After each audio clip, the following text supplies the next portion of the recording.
শুনলে অবাক হয়ে যাবেন। বিএনএস ভারতীয় ন্যায় সংহিতা, যা মাননীয় প্রধানমন্ত্রী নরেন্দ্র মোদীজির নেতৃত্বে কেন্দ্রীয় স্বরাষ্ট্রমন্ত্রী মাননীয় অমিত শাহজি পার্লামেন্টে দুটো কক্ষে অনেক আগে অনুমোদন করেছেন, রাষ্ট্রপতি মহোদয়ের সই হয়েছে, রুল হয়ে গেছে। আমরা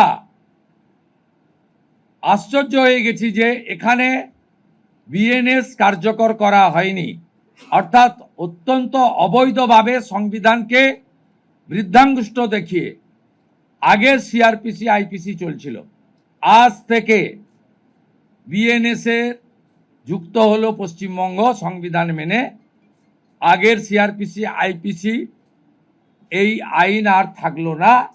ভারতীয় ন্যায় সংহিতাতে আমাদের আজ থেকে কাজ শুরু হলো। এরও ছাড়পত্র ক্যাবিনেটের প্রথম দিলেন।